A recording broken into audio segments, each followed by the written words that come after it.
एक बार ब्रह्मा जी अपने जन्मदिन पर अपने द्वारा बनाई गई सृष्टि के बारे में सोच रहे थे। उन्हें लग रहा था कि उन्होंने सृष्टि का विस्तार करके भूल की है। पशु तो आपस में लड़ते ही हैं, देव और असुर भी इससे मुक्त नहीं हैं।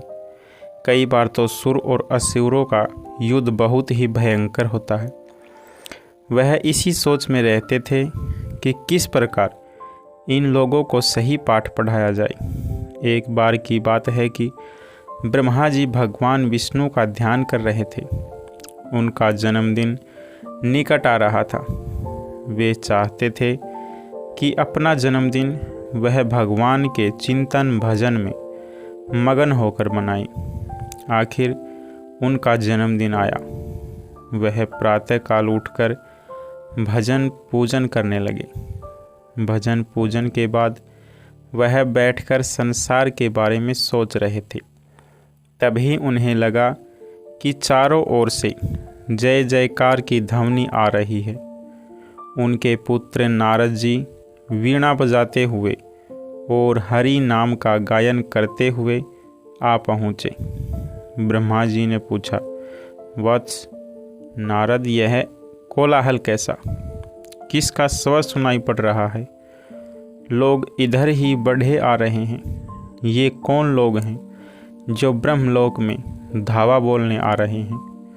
नारद जी ने कहा, पिताजी, क्या आपको पता नहीं कि आज आपका जन्मदिन है? जन्मदिन मनाने के लिए सुर, असुर, मानव और पशु योनि के प्राणी भारी संख्या में आ रहे हैं। वे आपकी जय जयकार भी कर रहे हैं। नारद जी का कथन सुनकर ब्रह्मा जी सोच में पड़ गए। अब क्या किया जाए? ये लोग तो शांत वातावरण को अशांत करने आ रहे हैं। ऐसे कोलाहल में मैं भगवान का चिंतन भी नहीं कर सकता। यह सोचकर उन्होंने नारद से कहा, वीणा पाणी, इन लोगों को रोको, समझाओ, सबको यहाँ मत आने दो। यदि ये सभी लोग यहाँ आ गए तो ब्रह्मलोक की शांति भंग हो जाएगी। और सुनो, पशु योनि के जीवों से कहो कि वे जाएं। हम उन पर बहुत प्रसन्न हैं। वे जहाँ चाह रहे और आनंद मनाएं।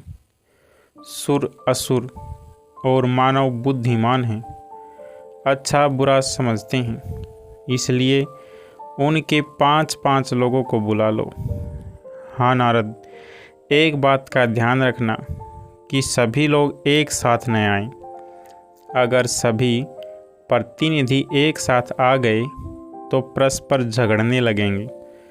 सबसे पहले सुर समुदाय का प्रतिनिधि आना चाहिए। वे जब चले जाएं तो असुरों के प्रतिनिधि को आने देना। उसके बाद मनुष्यों के प्रतिनिधि से मिलूंगा। ब्रह्मा जी की बात सुनकर नारद जी ने कहा, पिताजी, ऐसा ही होगा। सबसे पहले देवताओं के प्रतिनिधि ब्रह्मा जी के पास गए और बोले, प्रजावत्सल, आज आपका जन्मदिन है। हम सब देवता आपको बधाई देने आए हैं। आपसे प्रार्थना है कि हमें कुछ ऐसा उपदेश दें जिससे हमारा जीवन धन्य हो। ब्रह्मा जी ने देवताओं की बात सुनी, फिर आंख बंद करके कुछ सोचा। उसके बाद कहा, जाओ, दयामय जीवन बिताओ। इसके बाद असुरों की बारी आई।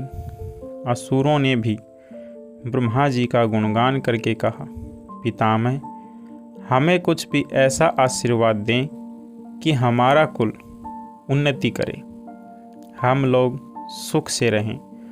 ब्रह्मा जी ने उन्हें भी दया की सीख दी। अब मानवों की बारी थी। नारद जी ने मानवों के प्रतिनिधि से कहा, जाओ, ब्रह्मा जी से तुम लोग भी आशीर्वाद ले लो। मनुष्यों का प्रतिनिधि मंडल भी ब्रह्मा जी के सम्मुख उपस्थित हुआ। प्रार्थना की उनका भी कुछ इस प्रकार मार्गदर्शन किया जाए कि धरती पर मानव प्रसन्नतापूर्वक रह सकें। ब्रह्मलोक से सुर, असुर और मानव दया का आशीर्वाद लेकर आए, लेकिन उनकी समझ में न आया कि ब्रह्मा जी ने सभी को दया का आशीर्वाद क्यों दिया।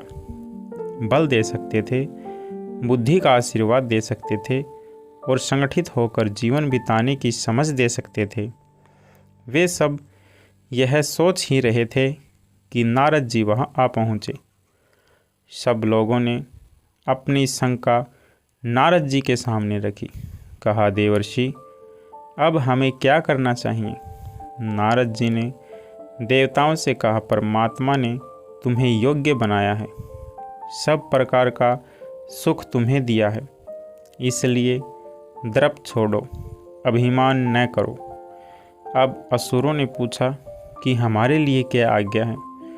तब नारद जी ने कहा, तुम लोगों में बल है, तुमने विज्ञान का सहारा लेकर प्रकृति पर विजय प्राप्त की है, इसलिए तुम लोगों के लिए दया का अर्थ दया है।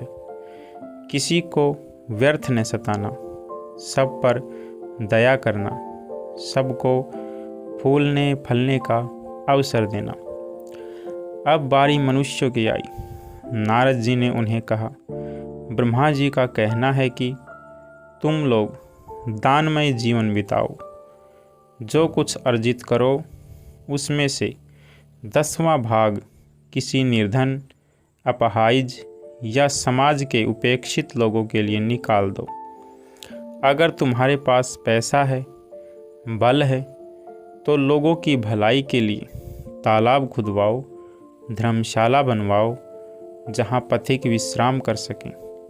इस प्रकार ब्रह्मा जी ने देव, असुर और मानव सभी को दया का वरदान देकर अपना जन्मदिन मनाया।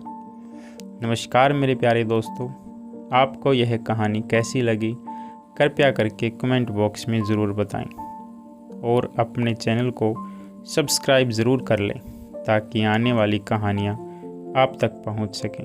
तब तक के लिए आप सभी का बहुत बहुत धन्यवाद।